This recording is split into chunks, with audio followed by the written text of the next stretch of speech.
Safari copy ली उसको?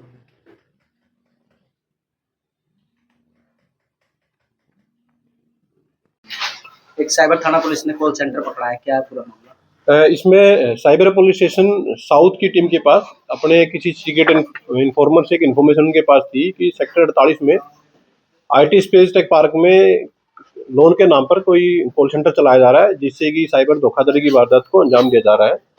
तो उनके द्वारा अपनी इन्फॉर्मेशन की पुष्टि करते हुए और वहां जाकर के जब रेड की गई तो वहां एक चलता हुआ कॉल सेंटर उनको मिला, जिसमें से 11 महिलाओं के साथ में 11 महिलाओं को मिलाकर के कुल मिलाकर के 13 एक्यूज को पुलिस के द्वारा अरेस्ट किया गया था। ये सभी एक्यूज जो वहां से अरेस्ट किए गए हैं, इनमें से लगभग सभी एक्यूज की उम्र 18 से लेकर के और 22-23 साल के बीच में थी। सिर्फ एक आरोपी प्रिंस था जिसकी उम्र 31 साल है।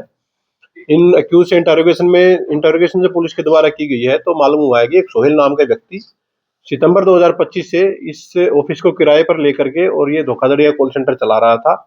इस कॉल सेंटर के माध्यम से लोगों को लोन देने का ऑफर दे करके और उनसे प्राथमिक तौर पर कुछ पैसे अपने अकाउंटों में ट्रांसफर करवा लिए जाते और उसके बाद उनको लोन नहीं दिया जाता था।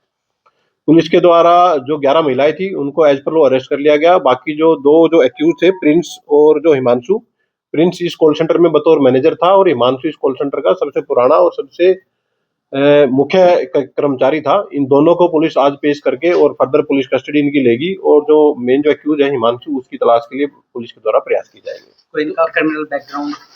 अभी तक की इन्वेस्टिगेशन में इन एक्यूज का कोई क्रिमिनल बैकग्राउंड सामने नहीं आया है। इनसे कुल मिलाकर के करीब 13 मोबाइल फोन पुलिस के द्वारा रिकवर किए गए हैं और 13 ही मोबाइल फोन में 13 ही सिम कार्ड पुलिस के द्वारा रिकवर की गई हैं। इन सभी मोबाइल फोन का डेटा पुलिस के द्वारा चेक कराया जाएगा और इनका जो लिंकेज में जो भी क्रिमिनल बैकग्राउंड आएगा उसके अकॉर्डिंग पुलिस मामले में फर्दर कार्रवाई वो जारी रखेगी। तो अब तक कितने की धोखाधड़ी इन्होंने लोगों से की? ये अभी इनकी बैंक स्टेटमेंट्स पुलिस के द्वारा कंसर्न बैंक से कांटेक्ट किया गया है। बैंक अकाउंट स्टेटमेंट्स इनकी पुलिस के द्वारा ली जा रही हैं। पुलिस रिमांड के दौरान एक डीप इंटरोगेशन इनसे की जाएगी और मुख्य आरोपी जैसे ही हाथ आएगा तो उसके बाकी जो बैंक अकाउंट्स और बाकी जो सोर्सेज हैं वो पुलिस के द्वारा चेक कराए जाएंगे और लेटर ऑन इस मामले में फर्दर पुलिस के द्वारा खुलासा वो किया जाएगा। पहले भी कॉल सेंटर पकड़े हैं जिनमें विदेशों की जो भूमिका नजर आई है, क्या इसमें भी ऐसा कुछ है? देखिए, इस मामले में अभी तक ऐसी कोई भी चीज सामने नहीं आई है कि ये लोग विदेश से किसी तरह की चीटिंग कर रहे हो या कोई ऑपरेटिंग वहां से इनकी चल रही हो। ये लोग यहीं भारतीय सिटीजन्स को ही लोन के नाम पर चीट करते थे और उनसे प्राथमिक तौर पर 18 से 20 हजार रुपये ये लोन के अगेंस्ट में वसूलते थे। वो पैसे लेने के बाद ये लोग उनको रिस्पॉन्ड नहीं करते थे, ना ही उनका कोई लोन कराते थे, ना ही कोई पैसा कोई वापिस करते थे।